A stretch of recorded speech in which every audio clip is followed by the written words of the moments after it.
There are so many things that inspire me to make this very particular video. It's a video where most of the content comes from my heart. I've had this recording on my mind for quite a long time, but a lot of different things kept me away from doing it. Maybe I was afraid to jump into political speech, which definitely isn't my cup of tea. Maybe I was afraid of a lot of things. As the person around which this video is produced, he is far away from conflict-free, I will promise you. What finally pushed me to let this video become a reality actually happened some days ago when exercising at my gym. At the end, I will come back to what actually triggered me. I would like to start up with a little sweet story. Probably you have heard it before, but today it's more relevant than ever. There once was a bunch of tiny frogs who arranged a climbing competition. The goal was to reach the top of a very high tower. A big crowd had gathered around the tower to see the race and cheer on the competitors. And the race began. Honestly, no one in the crowd really believed the tiny frogs would reach the top of the tower, which was really high. Heard throughout the race were statements such as, "Oh, way too difficult. They will never make it to the top. Not a chance they will succeed. The tower is too high. They will all fall down. It's impossible.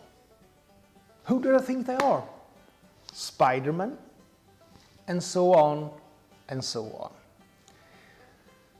Sure enough, the tiny frogs began collapsing, one by one, except for those who in a fresh tempo were climbing higher and higher. The crowd continued to yell, "It's too difficult, no one will ever make it." More tiny frogs got tired and gave up. Most believed the crowd is probably right. It is impossible. But one continued to climb higher and higher. This one refused to give up. The crowd continued to berate and snicker at him, but this frog just wouldn't give up. At the end of the race, all had given up climbing the tower except for the one tiny frog, who after big effort was the only one who reached the top. Thrilled, all of the other tiny frogs wanted to know how this one frog managed to do it. They asked him how he had found it strange to succeed and reach the goal. And do you know what? It turned out that the winning frog, he was deaf. Along with his long and windy road to the White House, the new President of the United States of America acted as the deaf frog. He broke, I would say, all traditional paths towards the position he now got. Instead of a lifetime political career, he stepped up on the stage 1.5 years ago before the election started. Of course, all around him laughed and took his candidacy as a joke, first in his own party, and then generally when the rally started and he was seriously running for the presidency. Without even thinking about the political aspect of the whole thing, the opposition didn't know how to handle this new actor on the political arena. A person who acted completely out of the box compared to what has been the custom up till this election race.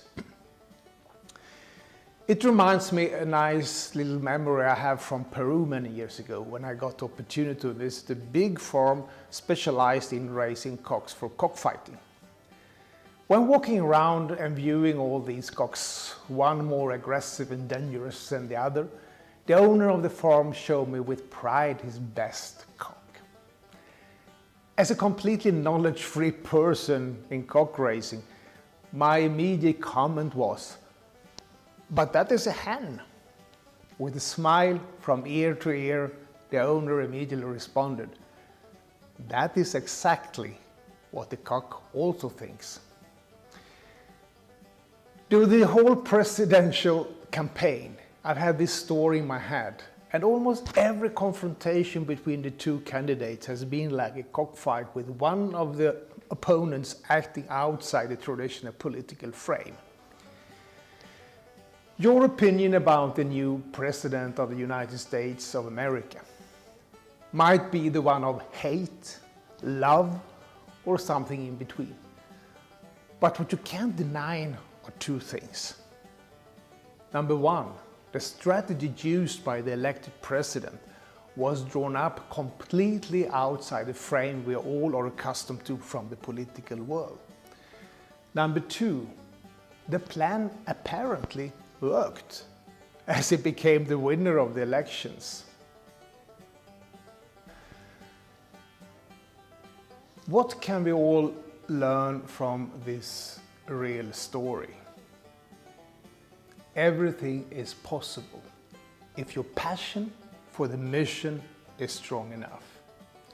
Everything is possible if the plan to achieve your goal has a detailed plan with a well-architectured strategy. Everything is possible if you don't look for the obstacles but the opportunities.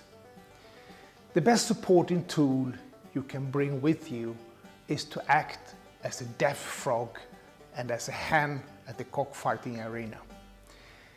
The 20th of January, I was at the gym, and on the TV screens around me, I could view the inauguration ceremony. When I saw the elected president standing alone in the huge and impressive passage in the Capitolium, previous to his entrance to swear in as the president of the most powerful nations in the world, I didn't think about politics. I didn't think about all the fights during the campaign. The only thing that passed through my mind was how he achieved to reach the position that now was going to be a reality. We all have the possibility to make what we want in life. With the correct mindset in place, you have done the most difficult part of your journey. Acting as a deaf frog and as a hen at the cockfight could be the start to reaching the goal of your dreams.